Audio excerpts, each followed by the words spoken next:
Hi guys, आपका स्वागत है रेशनल इंग्लिश क्लासेस में। प्यारे बच्चों, आज हम लोग पढ़ेंगे प्रेपोजिशन एट का प्रयोग के बारे में। इस क्लास के पहले कुछ कंसेप्ट को हम लोग पढ़ चुके हैं। आज का कंसेप्ट एट का प्रयोग के बारे में आप जरूर पढ़ें। आज का क्लास बहुत मजेदार है, बहुत शानदार है, ज्ञानवर्धक है। इसलिए आप यदि पूरा कंसेप्ट को समझना चाहते हैं तो वीडियो को अंत तक देखिए। यदि आप अंग्रेजी में इंटरमीडिएट के एग्जाम में पास करना चाहते हैं, कोई कॉम्पिटिटिव एग्जाम की तैयारी करना चाहते हैं, या फिर आप सही अंग्रेजी बोलना चाहते हैं, लिखना चाहते हैं, पढ़ना चाहते हैं, तो ये वीडियो आपके लिए बहुत जरूरी है। आप इसको अंत तक देखिए ताकि सारा कंसेप्ट आपको समझ में आएगा और आज के बाद से इसके प्रयोग में जो भी कंफ्यूजन है, सारा कंफ्यूजन खत्म हो जाएगा। चले हम लोग पढ़ते हैं यूज ऑफ एट अर्थात प्रेपोजिशन एट का प्रयोग के बारे में। क्या इसमें खास होने वाला है, हम लोग शुरू करते हैं। Use of eight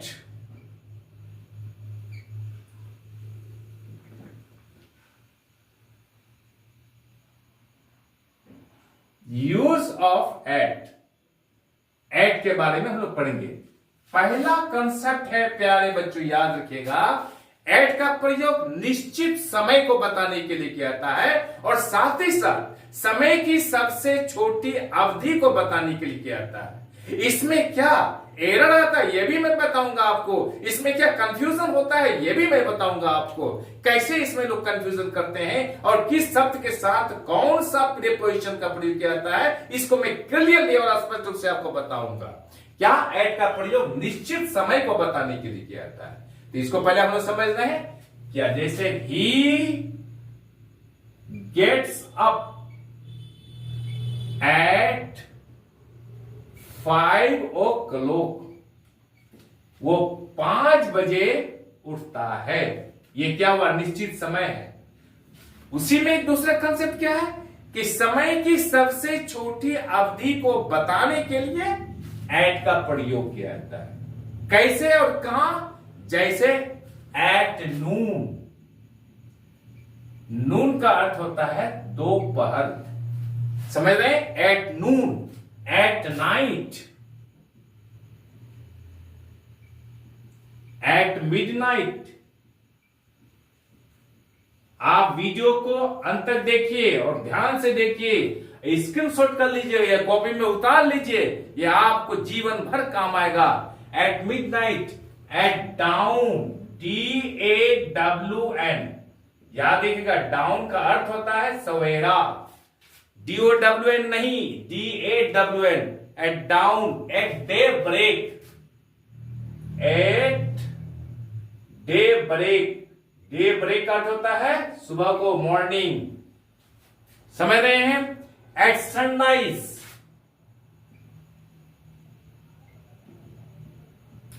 eight sunset, at sunset, at dinner,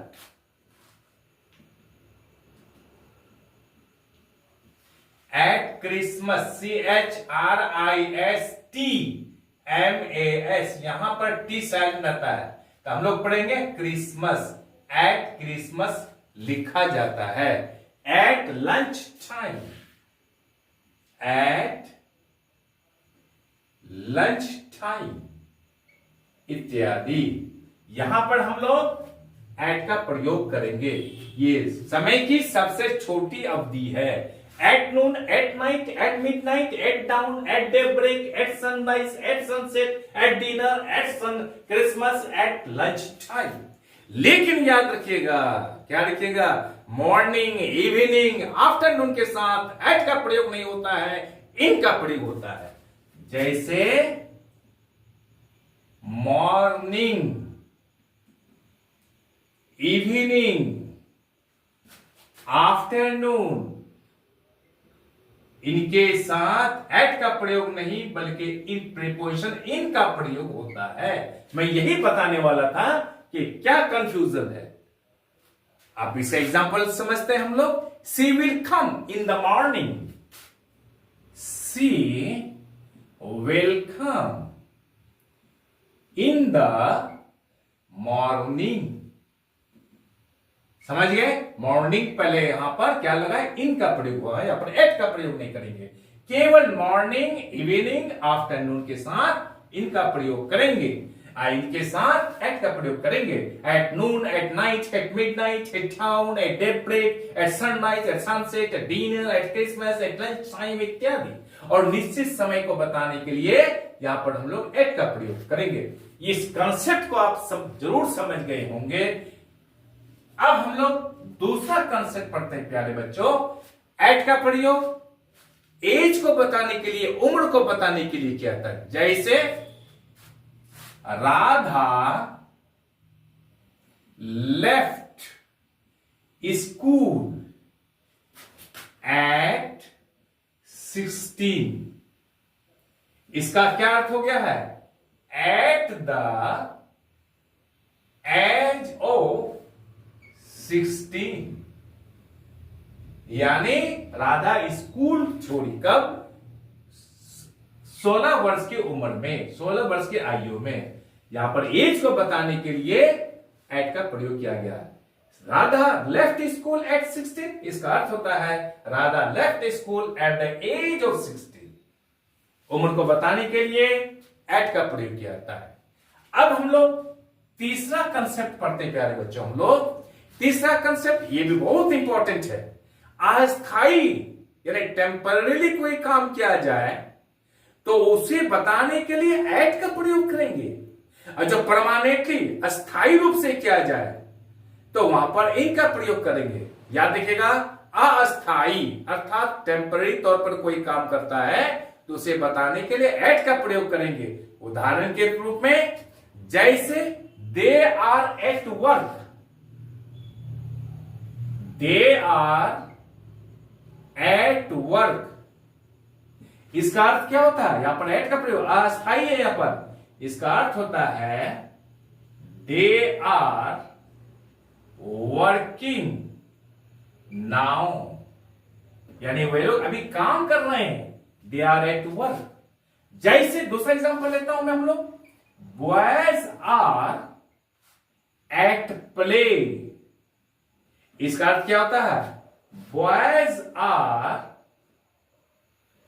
playing now.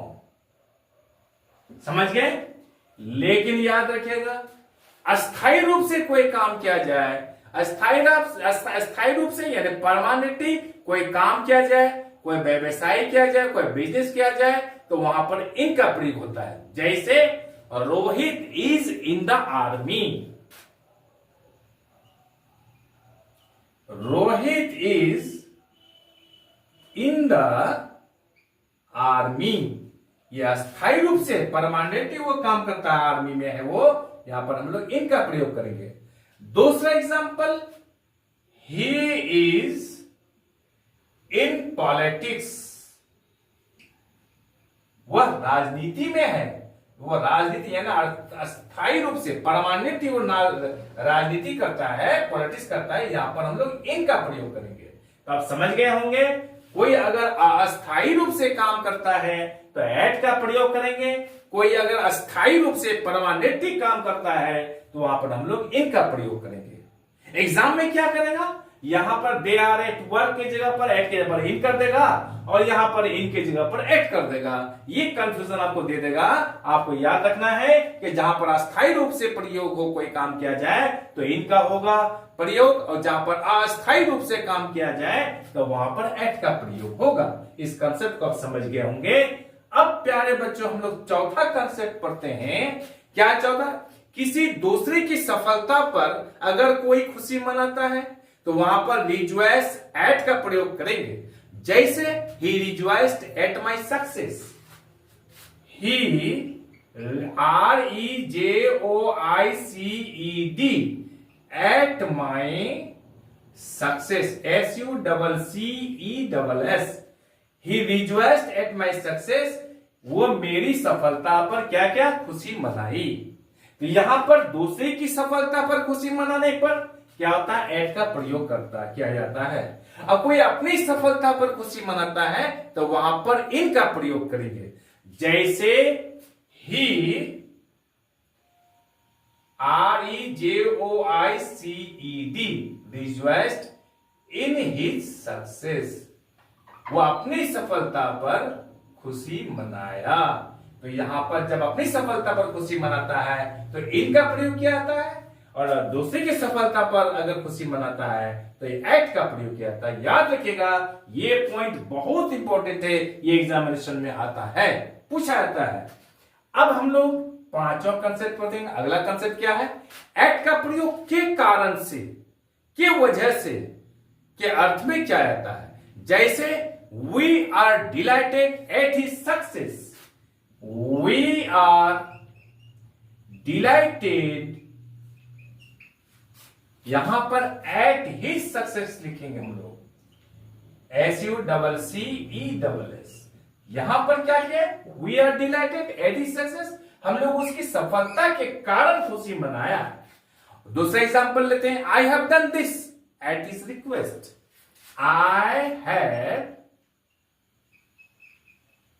Done this at his request.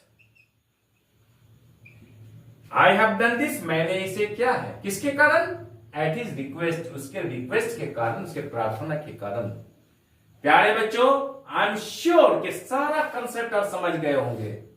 आपसे रिक्वेस्ट है, विनती है, अनुरोध है कि आप चैनल को लाइक और सब्सक्राइब कर दीजिए तथा बगल वाले बेल आइकन को दबा दीजिए, जिससे कि हर आने वाला वीडियोस का नोटिफिकेशन आपको मिलता रहे, आप अच्छा से अच्छी जानकारी लेते रहें। आज हम लोग यहीं तक रखते हैं, आज हमको विदा दीजिए, फिर अगले क्लास तक के लिए, तब तक के लिए बाय।